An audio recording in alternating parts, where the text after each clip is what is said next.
हम शुभम कौशिक हैं और आज हम डिस्कस करेंगे फिज़िक्स के सीबीएसई का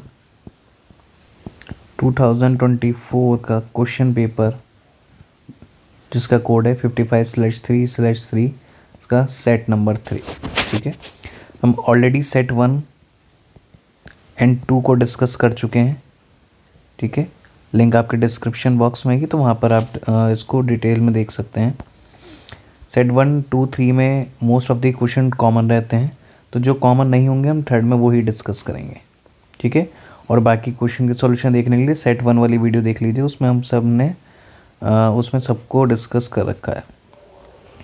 ठीक है, तो सेक्शन ए का question number first, plate P1 and P2 of A 2 micro farad capacitor, potential कितना है 25 वोल्ट और एक दूसरी प्लेट का कितना है -25 वोल्ट, तो पोटेंशियल डिफरेंस कितना हो गया 50 वोल्ट। ठीक है, the charge on the plate P1, charge बताना, तो charge Q is equals to CV, C कितना है 2 माइक्रो फैराड यानी 2 × 10⁻⁶ वोल्ट कितना है 50 वोल्ट, तो कितना आ जाएगा ये 100 × 10⁻⁻6 या फिर 0.1 माइक्रो कूलम। तो option B is the correct answer. Question number 2, एक प्रोटॉन को P1 एंड P2, ये हमने डिस्कस कर चुके हैं सेट 1 में, तो सेट 1 वाले वीडियो में इसको देख लेना किस तरीके से सॉल्व हुआ है। ठीक है, ऑप्शन बी ये। ठीक है, ऑप्शन बी इसका करेक्ट आंसर होगा। अगेन क्वेश्चन नंबर 3 हमने ऑलरेडी डिस्कस कर चुके हैं, इसका आंसर है -0.24 नैनो टेस्ला के कैप। ठीक है, तो ऑप्शन इसका C option is the correct answer. Question number 4, which of the following is the diamagnetic substance, तो कौन सा sodium chloride is the diamagnetic substance. ठीक है, बिकॉज इसमें पेड इलेक्ट्रॉन होते हैं। नेक्स्ट क्वेश्चन नंबर 5 भी हम डिस्कस कर चुके हैं, इसका option number B is the correct. ठीक है, अगेन इसको अगर हम डिटेल में देखना तो सेट 1 वाली वीडियो देख लेना। ठीक है, डिस्क्रिप्शन बॉक्स में मिल जाएगी।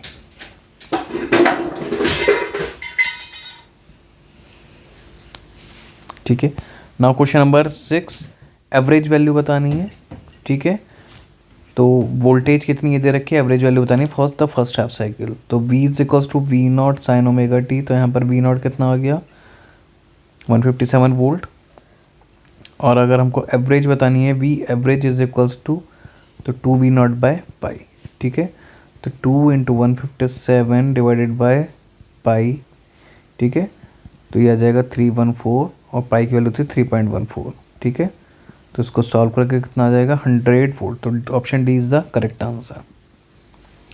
Now question number 7, this is 7 question, ये भी हमने डिस्कस कर चुके हैं, इसका B option is the correct answer. ठीक है, तो L is equals to μ0 n²a/L, तो इंडक्टेंस किसके प्रोपोर्शनल होता है A/L के, तो यहाँ पर L जब सेल्फ इंडक्टेंस इंक्रीज होगा तो L डिक्रीज होगा और A इंक्रीज होगा। अगेन क्वेश्चन नंबर 8, एक प्लेन इलेक्ट्रोमैग्नेटिक वेव है जिस एक्स डायरेक्शन में ट्रैवल कर रहा है, at a particular moment electric field is along Y direction. ठीक है, तो ये एक्स डायरेक्शन में ट्रैवल कर रही है और इलेक्ट्रिक फील्ड किस डायरेक्शन में है वाई डायरेक्शन में। At what moment magnetic field किस डायरेक्शन में होगी, तो मैग्नेटिक फील्ड की डायरेक्शन कितनी होगी, ये हो जाएगी z कैप। ठीक है, and the phase plus the direction the phase of the E. ठीक है, तो हमारी कौन सी डायरेक्शन हो जाएगी ये।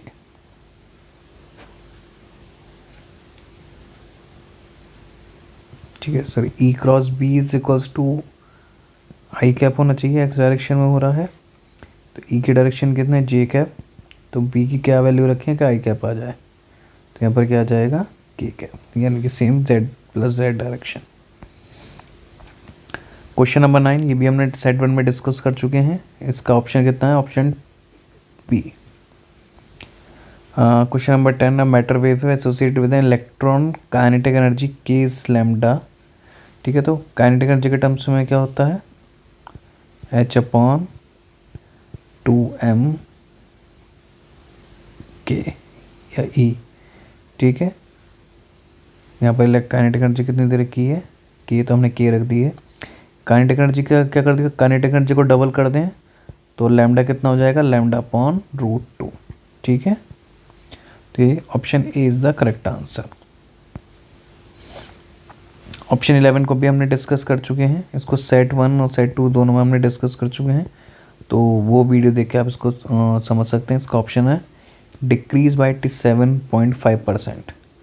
12 को भी डिस्कस कर चुके हैं, इसमें जब पेन डबल एलिमेंट से ड्रॉप करते हैं तो एन टाइप बनता है, और उसमें डोनर एटम और कंडक्शन बैंड के बीच में जो ऑर्डर रहता है वो कितना रहता है 0.01 इलेक्ट्रॉन वोल्ट का। क्वेश्चन नंबर 13, ये भी सब हमने असर्शन रीजन डिस्कस कर चुके हैं। 14 वाला भी डिस्कस कर चुके हैं। 15, 16 ये चारों हमने दोनों बार डिस्कस कर चुके हैं, सेट 1 में, सेट 2 में। अगेन इसको वहाँ जाके इसको देख सकते हो। 17 वाला भी डिस्कस कर चुके हैं, 17 का बी पार्ट भी डिस्कस हो चुका है। 18 भी डिस्कस कर चुके हैं, इसका आंसर 144 सेंटीमीटर था ऑब्जेक्टिव लेंस के लिए। व्हाट इज़ द सस्टेन और स्टेबल इंटरफेरेंस, ठीक है, तो जो इंटरफेरेंस अपने पोजीशन चेंज नहीं करते उनको क्या कहते हैं, स्टेबल सस्टेन इंटरफेरेंस, जो फॉर एवर के लिए रहती हैं, ठीक है। क्या कंडीशन होती है, यानी कि जो भी जिन लाइट वेव्स जो आ रही हैं उनके बीच में फेज डिफरेंस क्या रहे, कांस्टेंट रहे, तभी इसका मेन कंडीशन क्या है, उन दोनों की एम्पलीट्यूड क्या रहे, सेम रहे, same frequency and same path difference, ठीक है, या फिर जीरो पाथ डिफरेंस। अगर पाथ डिफरेंस है भी तो कांस्टेंट फेज डिफरेंस, तो ही हम क्या कर सकते हैं, इंटरफेरेंस सस्टेन कर सकते हैं, ठीक है। लाइट ऑफ वेवलेंथ, ये वर्क फंक्शन इतना है, ठीक है। तो लाइट के करस्पॉन्डिंग हम क्या करेंगे, पहले हम एनर्जी निकालेंगे Sc बाय लैम्डा और उसको फिर इलेक्ट्रॉन वोल्ट में कन्वर्ट कर देंगे, ठीक है। और वो चेक करेंगे 2.3 से ग्रेटर देन है या नहीं है। अगर ग्रेटर देन है तो फोटो एमिशन क्या होगा, ओकर होगा, वरना नहीं होगा, ठीक है। और कितनी पॉसिबल वेवलेंथ है ये ऑकर करेगी, तो इससे हम क्या करेंगे, इसके करस्पॉन्डिंग बस वेवलेंथ कैलकुलेट कर लेंगे इसी फॉर्मूले से। क्वेश्चन नंबर 21 भी हम डिस्कस कर चुके हैं। सेक्शन सी, एक करंट है 1.6 ampere flow through wire, potential difference कितना है 1 volt. The length in the cross section of the wire, ये है लेंथ L दे रखा है, क्रॉस सेक्शन ये दे रखा है। Calculate the electric field across the wire, तो वायर है जिसकी लेंथ ये है, पोटेंशियल कितना है 1 वोल्ट, तो इलेक्ट्रिक फील्ड कितनी हो गई V/L, यानी कि 1 डिवाइडेड बाय 1, यानी कि 1 वोल्ट पर मीटर, ये इलेक्ट्रिक फील्ड हो गई। करंट डेंसिटी, रिलैक्सेशन टाइम, इनको हमने फॉर्मूले पता है। करंट डेंसिटी का फॉर्मूला क्या होता है I/A, ठीक है। तो करंट हम पे गिवन है, एरिया क्रॉस सेक्शन ये रहा, तो यहाँ पर हम करंट डेंसिटी कैलकुलेट कर सकते हैं। रिलैक्सेशन टाइम, रिलैक्सेशन टाइम के लिए हम फॉर्मूला यूज़ कर सकते हैं I is equals to NEA/VD and VD is equals to E/τ/m, ठीक है। तो current is equals to formula आ गया NE² AE/τ/m, ठीक है। तो यहाँ पर सबकी वैल्यू गिवन है, इलेक्ट्रॉन की बात चल रही है, तो यहाँ पर मास इलेक्ट्रॉन रख देंगे और सारी वैल्यू पुट है हमारे पास है। नंबर ऑफ चार्ज डेंसिटी ये गिवन है, n की वैल्यू ये गिवन है, सारी वैल्यू रख के रिलैक्सेशन टाइम की वैल्यू हम कैलकुलेट यहाँ पर कर सकते हैं। Question number 23 is important question, ये सेट 3 में अलग था, तो इसको डिस्कस करेंगे। एक इलेक्ट्रॉन है, चार्ज जितना है ये है, revolve around the nucleus hydrogen atom के अकॉर्डिंग। एक्सप्रेशन ड्राइव करना था वेक्टर फॉर्म में मैग्नेटिक डायपोल मोमेंट के in the terms of angular momentum. तो मैग्नेटिक डायपोल मोमेंट होता कितना है I/A, I को क्या लिख सकते हैं E/T, इलेक्ट्रॉन की बात चल रही है, ठीक है। टाइम पीरियड T मान लेते हैं। एरिया कितना होता है πr², ठीक है। E, T को क्या लिख सकते हैं 2π/r divided by V, πr²। R से R कैंसिल, पाई से पाई कैंसिल। अच्छा, M से ऊपर नीचे अगर मल्टीप्लाई कर दें तो ऊपर आ जाएगा EMBR डिवाइडेड बाय 2m। अच्छा, MBR क्या हो गया, एंगुलर मोमेंटम, तो म्यू कितना हो गया EL/2m, बस ये इसका एक्सप्रेशन आ गया। व्हाट इज जायरोमैग्नेटिक रेशियो, ये क्या हो गया μ/L के रेशियो को कहते हैं जायरोमैग्नेटिक रेशियो कहते हैं, और ये क्या हो गया E/2m, ठीक है। ये बस ये था। Proved that the induced charge, question number 24, proved that the induced charge depend on the net charge in the magnetic flux, not on the time interval of the flux change. ठीक है, तो ये हमने फॉर्मूला पता ही है, ये हमको क्या करना है, प्रूव करना है. ठीक है, तो ये इजीली हो जाएगा. क्वेश्चन नंबर 26 ये भी डिस्कस कर चुके हैं. क्वेश्चन नंबर 26 ये भी हम डिस्कस कर चुके हैं सेट 1 में.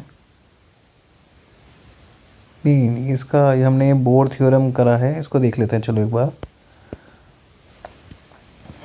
बोर सेकंड पोस्टुलेट बतानी है. सेकंड पोस्टुलेट ये कहते हैं कि इलेक्ट्रॉन उन्हीं ऑर्बिट में रिवॉल्व कर सकता है जिसका एंगुलर मोमेंटम यानी कि एम किसके इक्वल होता है, इंटीग्रल नंबर होता है h/2π के. Prove that the radius of the Bohr atom is directly proportional to n square. ठीक है, इसका और फर्स्ट पोस्टुलेट जो होता है, हाँ ये वाला हमने डिस्कस कर चुका है. तो उसमें हम radius of the nth orbit की कैलकुलेट करेंगे, उसमें n स्क्वायर का प्रोपोर्शन आ जाएगी, वही प्रूव करना है. क्वेश्चन नंबर 27 भी हम सेट 1 में डिस्कस कर चुके हैं. क्वेश्चन नंबर 28 का ए और बी पार्ट दोनों हम डिस्कस कर चुके हैं. Again questions case based study ये सब सेम है. इसका ऑप्शन डी था, इसका भी ऑप्शन डी था, एक्सलेट थ्रू आई कैब माइनस आई कैब. इसका ऑप्शन ए था. सब सेट 1 में आप इसको डिटेल में देख सकते हैं. इसका भी फोर्थ का ये सी ऑप्शन था, इसका बी ऑप्शन था. ठीक है, क्वेश्चन नंबर 30 भी हम डिस्कस कर चुके हैं. ठीक है, तो ये भी कंप्लीट आप सेट 1 में देख लेना. हाँ, क्वेश्चन नंबर 31 को भी हम पहले सब ये सब डिस्कस कर चुके हैं. ये सेट 2 में था. ठीक है, ये सेट 1 में दोनों में तीनों में था, कॉमन था. ठीक है, ये कॉमन क्वेश्चन था, ये भी कॉमन क्वेश्चन था, ये भी कॉमन क्वेश्चन था. ठीक है, 32 भी कॉमन क्वेश्चन था सब. ठीक है, सब सेम है सेट 1 में. ठीक है, तो इसको सेट 1 में आप डिस्कस कर चुके हैं. तो सेट 1 में किसी को दिक्कत होती है, ठीक है, तो उसमें से सेट 1 में आप इसमें से देख लेना. आई होप ये डिटेल सॉल्यूशन आपको पसंद आया होगा. Thank you.